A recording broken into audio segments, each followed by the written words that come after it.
आप सभी को जय मसीह की जीसस इस ग्रेट कोड यूट्यूब चैनल में आप सभी का स्वागत है। अगर आप भी यीशु मसीह की कहानी सुनना पसंद करते हैं तो चैनल को सब्सक्राइब जरूर करें। तो मित्रों, आज हम जाएंगे उत्पत्ति अध्याय 2 और 3। अगर आपने अध्याय 1 नहीं देखा है तो लिंक डिस्क्रिप्शन में मिल जाएगा। यो आकाश और पृथ्वी और उनकी सारी सेना का बनाना समाप्त हो गया। और परमेश्वर ने अपना काम जिसे वह करता था 7वें दिन समाप्त किया और उसने अपने किए हुए सारे काम से 7वें दिन विश्राम किया। और परमेश्वर ने 7वें दिन को आशीष दी और पवित्र ठहराया, क्योंकि उसने अपनी सृष्टि की रचना के सारे काम से विश्राम लिया। परमेश्वर ने 7वें दिन को आशीष किया और उसे पवित्र दिन बना दिया। परमेश्वर ने उस दिन को पवित्र दिन इसलिए बनाया कि संसार को बनाते समय जो काम वह कर रहा था उन सभी कार्यों से उसने उस दिन विश्राम किया। मानव जाति का आरंभ। यह पृथ्वी और आकाश का इतिहास है। यह कथा उन चीजों की है जो परमेश्वर द्वारा पृथ्वी और आकाश बनाते समय घटित हुई। तब पृथ्वी पर कोई पेड़ पौधा नहीं था और खेतों में कुछ भी नहीं उग रहा था, क्योंकि यहोवा ने तब तक पृथ्वी पर वर्षा नहीं भेजी थी। तथा पेड़ पौधों की देखभाल करने वाला कोई व्यक्ति भी नहीं था, परंतु कोहरा पृथ्वी से उठता था और जल सारी पृथ्वी को सींचता था। तब यहोवा परमेश्वर ने पृथ्वी से धूल उठाई और मनुष्य को बनाया। यहोवा ने मनुष्य की नाक में जीवन की सांस फूंकी और मनुष्य एक जीवित प्राणी बन गया। तब यहोवा परमेश्वर ने पूर्व में अदन नामक जगह में एक बाग लगाया। यहोवा परमेश्वर ने अपने बनाए मनुष्य को इसी बाग में रखा। यहोवा परमेश्वर ने हर एक सुंदर पेड़ और भोजन के लिए सभी अच्छे थपेड़ों को उस बाग में उगाया। बाग के बीच में परमेश्वर ने जीवन के पेड़ को रखा और उस पेड़ को भी रखा जो अच्छे और बुरे की जानकारी देता है। अदन से होकर एक नदी बहती थी और वह बाग को पानी देती थी। वह नदी आगे जाकर 4 छोटी नदियां बन गई। पहली नदी का नाम पीशोन है। यह नदी हवेला प्रदेश के चारों ओर बहती है। दूसरी नदी का नाम गीहों है, जो सारे कुश प्रदेश के चारों ओर बहती है। तीसरी नदी का नाम गजला है। यह नदी असुर के पूर्व में बहती है। चौथी नदी फरार है। यहोवा ने मनुष्य को अदन के बाद में रखा। मनुष्य का काम पेड़ पौधे लगाना और बाग की देखभाल करना था। यहोवा परमेश्वर ने मनुष्य को आज्ञा दी, तुम बगीचे के किसी भी पेड़ से फल खा सकते हो, लेकिन तुम अच्छे और बुरे की जानकारी देने वाले पेड़ का फल नहीं खा सकते। यदि तुमने उस पेड़ का फल खा लिया तो तुम मर जाओगे। तब यह वह परमेश्वर ने कहा, मैं समझता हूं कि मनुष्य का अकेला रहना ठीक नहीं है। मैं उसके लिए एक सहायक बनाऊंगा जो उसके लिए उपयुक्त होगा। यहोवा ने पृथ्वी के हर एक जानवर और आकाश के हर एक पक्षी को भूमि की मिट्टी से बनाया। यहोवा इन सभी जीवों को मनुष्य के सामने लाया और मनुष्य ने हर एक का नाम रखा। मनुष्य ने पालतू जानवरों, आकाश के सभी पक्षियों और जंगल के सभी जानवरों का नाम रखा। मनुष्य ने अनेक जानवर और पक्षी देखे, लेकिन मनुष्य कोई ऐसा सहायक नहीं पा सका जो उसके योग्य हुआ था। यह हुआ परमेश्वर ने मनुष्य को गहरी नींद में सुला दिया, और जब वह सो रहा था यहोवा परमेश्वर ने मनुष्य के शरीर से एक पसली निकाली। तब यहोवा ने मनुष्य की उस त्वचा को बंद कर दिया जहां से उसने पसली निकाली थी।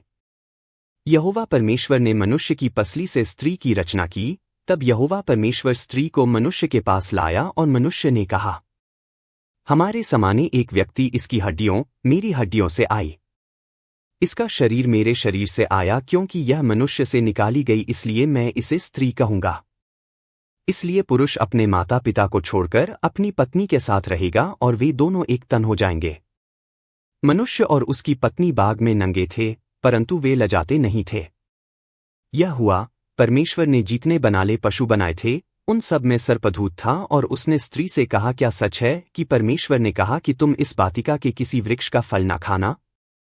स्त्री ने सर्प से कहा, इस वाटिका के वृक्षों के फल हम खा सकते हैं, पर जो वृक्ष वाटिका के बीच में है उसके फल के विषय में परमेश्वर ने कहा है कि ना तो तुम उसको खाना और ना उसको छूना, नहीं तो मर जाओगे। तब सर्प ने स्त्री से कहा, तुम निश्चय ना मरोगे, वरन परमेश्वर जानता है कि जिस दिन तुम उसका फल खाओगे उसी दिन तुम्हारी आंखें खुल जाएंगी और तुम भले बुरे का ज्ञान पाकर परमेश्वर के तुल्य हो जाओगे। सो जब स्त्री ने देखा कि उस वृक्ष का फल खाने में अच्छा और देखने में मनभाव और बुद्धि देने के लिए चाहने योग्य भी है, तब उसने उसमें से तोड़कर खाया और अपने पति को भी दिया और उसने भी खाया। तब उन दोनों की आंखें खुल गई और उनको मालूम हुआ कि वे नंगे हैं, सो उन्होंने अंजीर के पत्ते जोड़ जोड़कर लंगोट बना लिए। तब यह हुआ, परमेश्वर जो दिन के ठंडे समय वाटिका में फिरता था, उसका शब्द उनको सुनाई दिया। तब आदम और उसकी पत्नी वाटिका के वृक्षों के बीच यहोवा परमेश्वर से छिप गए। तब यहोवा परमेश्वर ने पुकारकर आदम से पूछा, तू कहाँ है? उसने कहा, मैं तेरा शब्द बारी में सुनकर डर गया, क्योंकि मैं नंगा था, इसलिए छिप गया। उसने कहा, किसने तुझे चिताया कि तू नंगा है? जिस वृक्ष का फल खाने को मैंने तुझे बरजा था, क्या तूने उसका फल खाया है?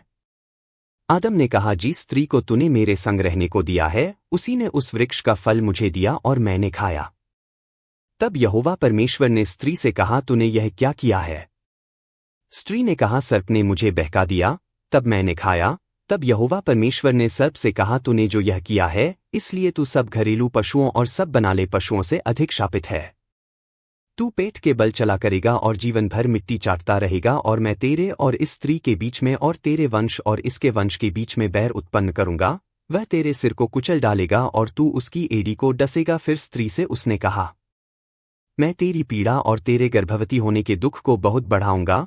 तू पीड़ित होकर बालक उत्पन्न करेगी और तेरी लालसा तेरे पति की ओर होगी और वह तुझ पर प्रभुता करेगा। और आदम से उसने कहा, तूने जो अपनी पत्नी की बात सुनी और जिस वृक्ष के फल के विषय में मैंने तुझे आज्ञा दी थी कि तू उसे न खाना, उसको तूने खाया है, इसलिए भूमि तेरे कारण शापित है। तू उसकी उपज जीवन भर दुख के साथ खाया करेगा, और वह तेरे लिए कांटे और ऊंट तारे उगाएगी, और तू खेत की उपज खाएगा और अपने माथे के पसीने की रोटी खाया करेगा, और अंत में मिट्टी में मिल जाएगा, क्योंकि तू उसी में से निकाला गया है।